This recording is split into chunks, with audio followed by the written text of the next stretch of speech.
Bismillahirrahmanirrahim. Bismillahirrahmanirrahim. Assalamualaikum warahmatullahi wabarakatuh. Waalaikumsalam warahmatullahi Alhamdulillah. Alhamdulillahi wahdah wassalatu wassalamu ala man fihi uswatun hasanah. Sayyidina Muhammad ibn Abdillah sahibi syafa'ah wa ala alihi wa sahbihi wa azwajihi wa auladihi wa dzurriyyatihi wa ahli baitihi wa man tabi'a rusydah. Subhanaka la 'ilma lana illa ma 'allamtana innaka antal alimul hakim wa tub 'alaina innaka antat tawwabur rahim. Rabbi shrah li sadri wa yassir li amri wahlul 'uqdatam min lisani yafqahu qawli waj'al li waziran min ahli. Qala Allah ta'ala fi kitabil karim wa huwa asdaqul qailin a'udzu billahi as-sami'il 'alim minasyaitonir rajim. Wasbir 'ala ma asabak inna dzalika min 'azmil umur. Qala Allah ta'ala aydan idfa' billati hiya ahsan fa idzal ladzi bainaka wa bainahu 'adawatun ka'annahu waliyyun hamim. Sadaqallahul 'azim. Masyarul muslimin wa jamaratul mu'minin hadirin jamaah salat subuh rahimani wa rahimakumullah. Mudah-mudahan Allah merahmatiku dan merahmati jamaah sekalian. Amin ya rabbal alamin. Kitabul Adabin Nabawiyah wal Akhlaqil Muhammadiyah, bayanu ta'dibillahi ta'ala safiyahu Muhammadan sallallahu alaihi wasallam bil Qur'an. Kitab Al-Adabun Nabawiyah, adab kenabian, wal akhlaqil Muhammadiyah, dan akhlak yang bersifat atau berbangsa Muhammad.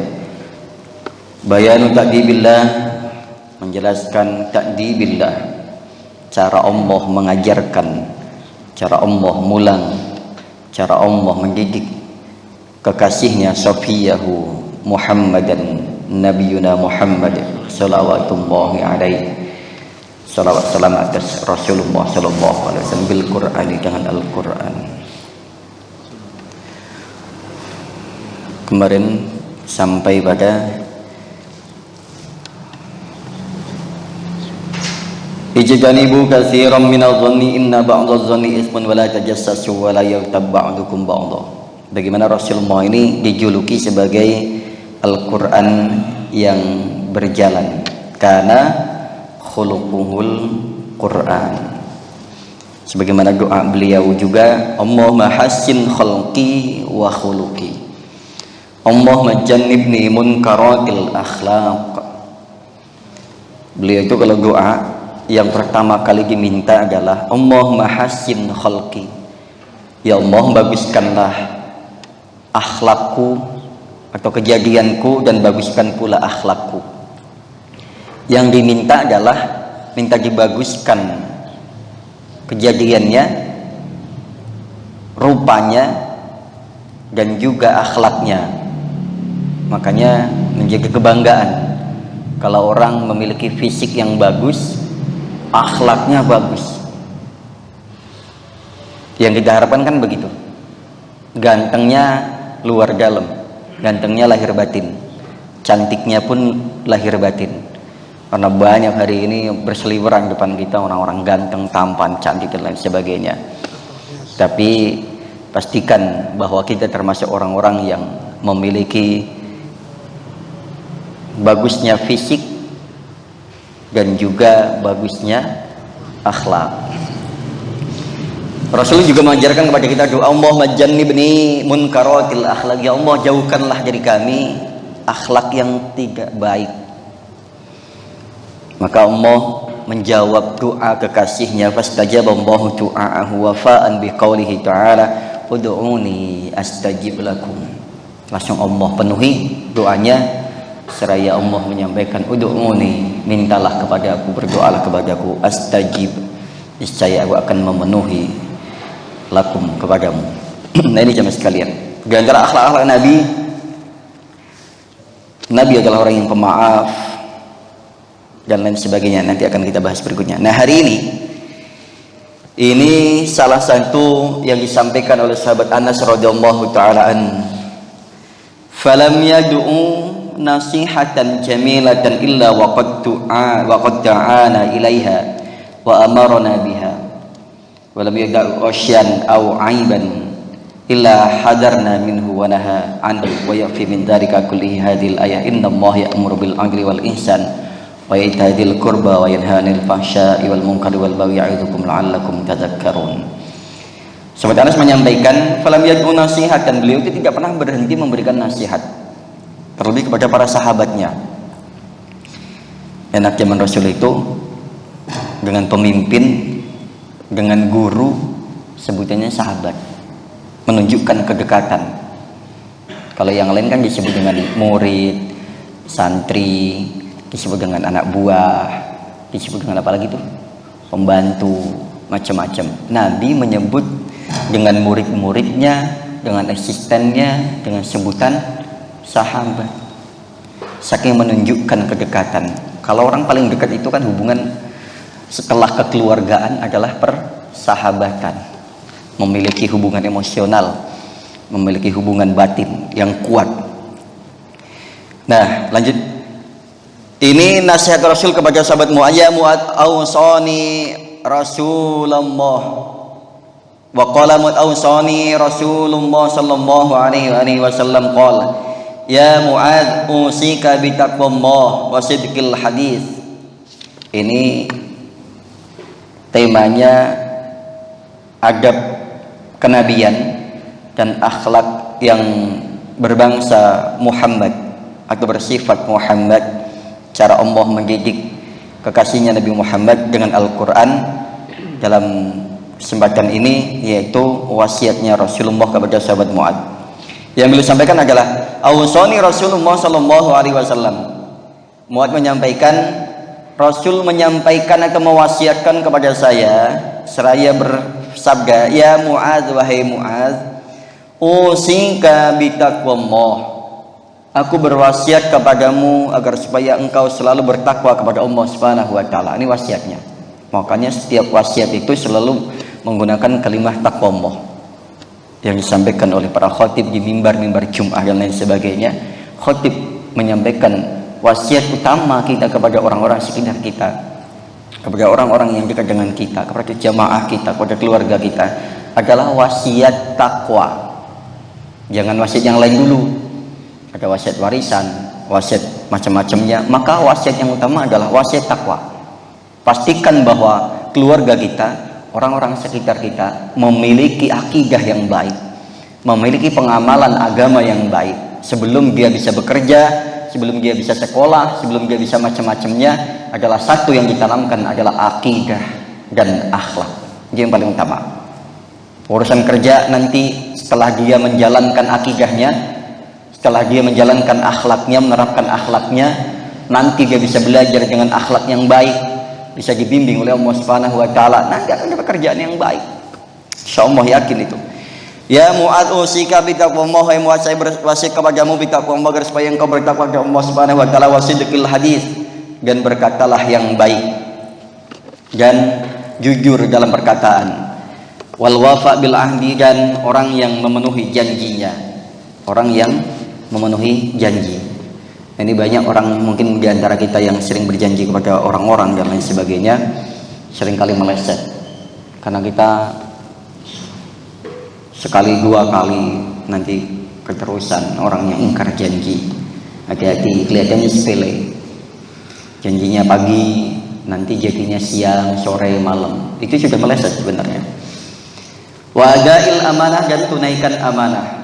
Takwa, berkata jujur, terus tidak ingkar janji, kemudian menjalankan amanah, wa tarkil khiyanah, dan meninggalkan khianat. Ini bahaya dalam pengkhianatan, dalam persahabatan. Bahkan kalau ketika perang ada yang khianat, itu dihukumi kafir. Mulia. Apalagi dalam angkatan, misalkan ada pengkhianat, maka hukumannya berat. termasuk pengkhianatan dalam keluarga, dalam persahabatan, dan lain sebagainya. Tinggalkanlah khianat, karena bahaya. Khianat, adu domba ini bahaya. Terkadang mohon maaf, keluarga kita ini keluarga sudah adem, gak ada masalah. Nah, karena dikompor-komporin orang luar jadi panas lagi. Pun begitu, keluarga orang sudah adem, persahabatan orang sudah adem, kita kompor-komporin. Bahaya. Makanya itu masuk kategorinya dosa besar. Karena terkadang kita ini menjadi perusak hubungan orang lain, dan orang lain bisa menjadi perusak hubungan kita dengan saudara dan lain sebagainya. Tapi jadi nggak ada masalah, rumah tangga nggak ada masalah, suami istri berjalan begitu dengan baik, curhat dengan kawannya, akhirnya wah nggak beres tuh suamimu, wah nggak beres tuh istrimu, akhirnya kepancing ke bawah. Makanya urusan rumah tangga udah nggak usah curhat, itu urusan kita dengan keluarga kita, urusan dapur kita. Urusan teman pun nggak perlu banyak curhat di luar. Apalagi laki-laki, jangan banyak cerita ngalor ngidul dan lain sebagainya. Nah ini jemaah sekalian, karena terkadang sudah adem, orang lain masuk, nah ini bahaya.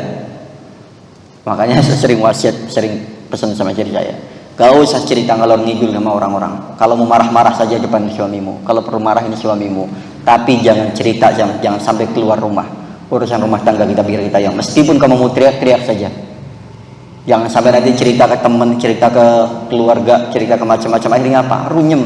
Yang tadi masalah cuma satu jadi dua, yang tadinya yang salah cuma kita berdua, akhirnya disalah-salahin sama orang, gondok juga akhirnya. Makanya saya bilang, udah biarin, kamu nggak dibilang orang yang gaul nggak masalah, yang penting kamu jangan sampai cerita ke sana kemari. Urusan rumah tangga kita biarin kita saja. Kalau mau teriak-teriak silahkan, kalau marah-marah silahkan. Yang penting urusan kita hanya kita berdua dan Allah yang tahu. Udah, jadi nggak ngalor ngidul cerita. Karena terkadang takutnya adalah kita sudah begitu selesai urusan kita, karena akhirnya orang lain tahu, masuklah omongan-omongan, ucapan-ucapan. Kita pun mungkin kali begitu diajak curhat sama orang. Makanya juga jangan, kalau ini jangan jadi pendengar saja, nggak usah ngalor ngidul. Makanya suruh menjaga amanah, terlebih amanah. Karena terkadang amanah ini juga sama. Kenapa? Akhirnya apa? Satu orang cerita, jangan cerita ya ke yang lain. Nanti pun orang lain itu jangan cerita ya, ini rahasia. Sama nanti begitu terus, akhirnya bukan jadi rahasia. Satu bilang jangan cerita ya, ini rahasia, cuman saya yang tahu. Saya cuma ngasih tahu sampean, sampean jangan ngasih tahu siapa. Begitu terus akhirnya. Akhirnya apa? Bukan rahasia lagi, karena semua jadi tahu. Akhirnya apa? Membuka aib orang dan lain sebagainya. Wahifdzul jar, yang berikutnya Rasulullah sampaikan adalah menjaga tetangga. Sampai segitu pentingnya dengan tetangga. Ya Allah, jangan sampai kita ini hubungan rusak dengan tetangga. Andaikan kita disalahi, kita membuka maaf untuknya. Andaikan kita yang salah, legowolah kita untuk minta maaf. Tetangga ini Rasul sampaikan itu hampir-hampir tetangga itu sampai mendapatkan kedudukan ataupun dia sampai mendapatkan warisan saking dekatnya. Karena nanti kalau ada apa-apa, mohon maaf kalau yang keluarganya jauh, terlebih kita merantau, yang paling pertama turun adalah tetangga. Kalau ada masalah apa-apa, ada musibah kah, atau ada perlu darurat kah dan lain sebagainya, kita kalau yang keluarganya jauh repot, gitu kan. Nah ini tetangga, hubungan dengan tetangga jagalah. Makanya ukurannya, tolak ukurnya adalah keimanan. Tidak beriman seseorang sampai dia bisa memuliakan tetangganya, hatta yuqridu infahu, sehingga dia mampu memuliakan tetangganya. Yang berikutnya adalah warahmatul yatim, mengasihi anak yatim. Kita bersyukur kita lahir masih lengkap, memiliki ayah.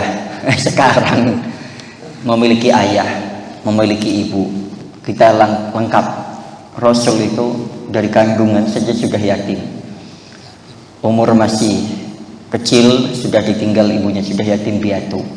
Tapi itu memang cara Allah mendidik agar tidak ketergantungan dengan manusia, dengan makhluk yang lainnya.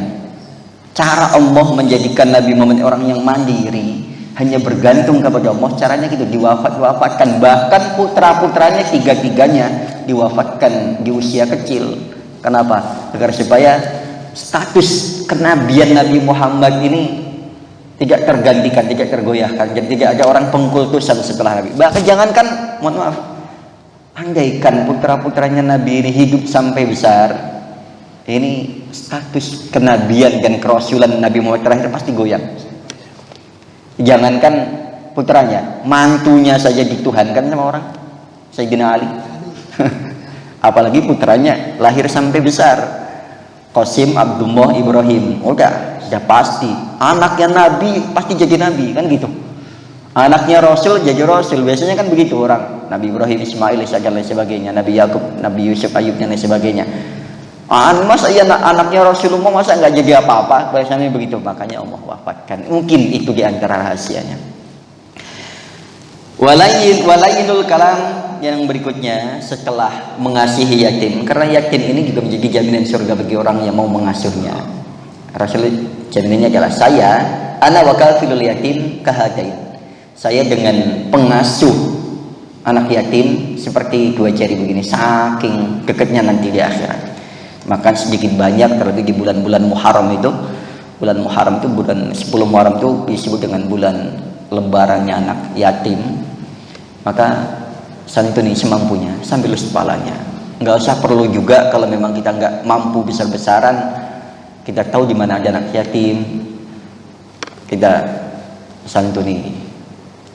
Lebih-lebih kita memiliki kewenangan di misalkan kepengurusan masjid kah, yayasan kah, dan lain sebagainya, maka jangan anak yatim santuni dengan layaknya. Walayinil kalam berikutnya adalah yang lemah lembut halus ucapannya, nggak usah banyak ngegas, karena memang ada orang yang karakter suaranya keras kencang, tapi juga harus pada penempatannya, dengan siapa dia bicara, di tempat mana dia bicara. Jangan asal main cuap-cuap aja. Keren bisa gitu juga mau teriak-teriak di mana juga bisa, tapi ketika di tempat ibadah, di dalam masjid misalkan, di depan anak-anak misalkan, di depan orang yang kita sepuhkan misalkan, di depan guru kita misalkan, di depan orang tua kita misalkan, kalau mau teriak mau silahkan, tapi sesuai dengan penempatannya.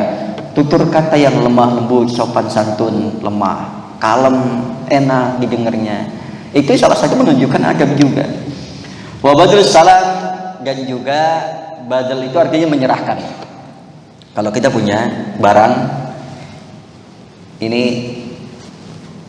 saya serahkan, nah itu artinya kenapa? Memberikan, mengucapkan terlebih dahulu salam kepada orang yang setiap orang yang kita jumpai. Kalau kita tahu dia muslim, maka bersalamlah, nggak ada ruginya kok.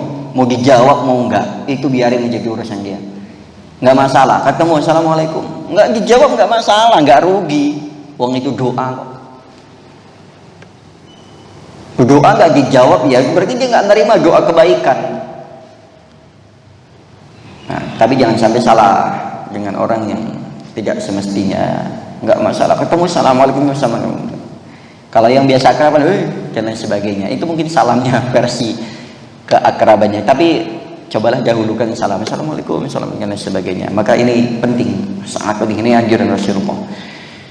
Wa husnul fi'li, dan bagus perbuatannya, sikapnya bagus, sifatnya bagus, akhlaknya bagus. Dan ini yang terakhir dalam pagi ini, masih ada selanjutnya. Yang terakhir untuk pagi ini, karena masih banyak. Kalau dikirakan sampai setengah 6 di sana. Wa qasrul amal, dan sedikit angan-angan. Karena kita ini seringkali sakit dengan angan-angan kita. Bagaimana? Angan-angan yang namanya orang halusinasi itu gratis. Dan hidup paling enak tuh orang yang banyak halu. Kenapa? Gratis, Pak. Hari ini bayangin, ada yang bikinin kopi, ada yang bikinin teh, kecemilannya, nanti pulang ke rumah sudah beres, istri sudah beres, dan lain sebagainya, santai. Gaji ada bulanan, tunjangan ada, pensiunan ada, punya ini, punya itu, dan lain sebagainya. Nggak apa-apa. Tapi Rasul sampaikan qasrul amal. Tolong kurangi tuh halusinasi, bayangin yang enggak pengen punya istri 2, 3 dan lain sebagainya. Udahlah, nggak usah macam-macam. Satu aja mumetin kok, bikin mumet. Ya enggak? Satu aja mumet, pengen yang lebih muda, yang lebih cantik, lebih semok. Wis Tolong itu buat sendiri aja nanti. Kalau itu semua orang juga pengen, tapi Rasul bilang qasrul amal, kurangi angan-angan, halusinasi, banyakkan lamunan, kurangin. Meskipun melamun itu gratis, tapi nggak usah diborong. Memang enak dilayanin. Nah, ini satu yang sering disampaikan oleh guru kita. Kalau punya istri yang baik, maka suami akan jadi raja. Kalau punya istri galak, suami akan jadi wali. Kenapa? Karena banyak sabar, banyak nahan sabar. Jadi tetap nikah itu selain menyempurnakan separuh agama kita, kalau dapatnya pas istri yang nurut, maka kita akan dirajakan. Benar-benar jadi raja, dilayani segalanya. Tapi kalau dapatnya yang kurang baik, kita nggak bilang salah pilih ya, tapi dapatnya yang kurang baik atau yang galak, kita jadi wali. Kenapa? Karena tiap hari, tiap waktunya kita nahan sabar. Asal jangan sampai meledak. Kalau sampai meledak repot. Nah itu. Jadi konsekuensinya adalah jadi raja atau jadi wali. Wis nggak bakal jadi gembel lah pokoknya. Baik, ini jamaah sekalian untuk pagi ini. Yang terakhir untuk pagi ini adalah harus sampaikan qasrul amal. Perpendek tuh angan-angannya nggak pasti.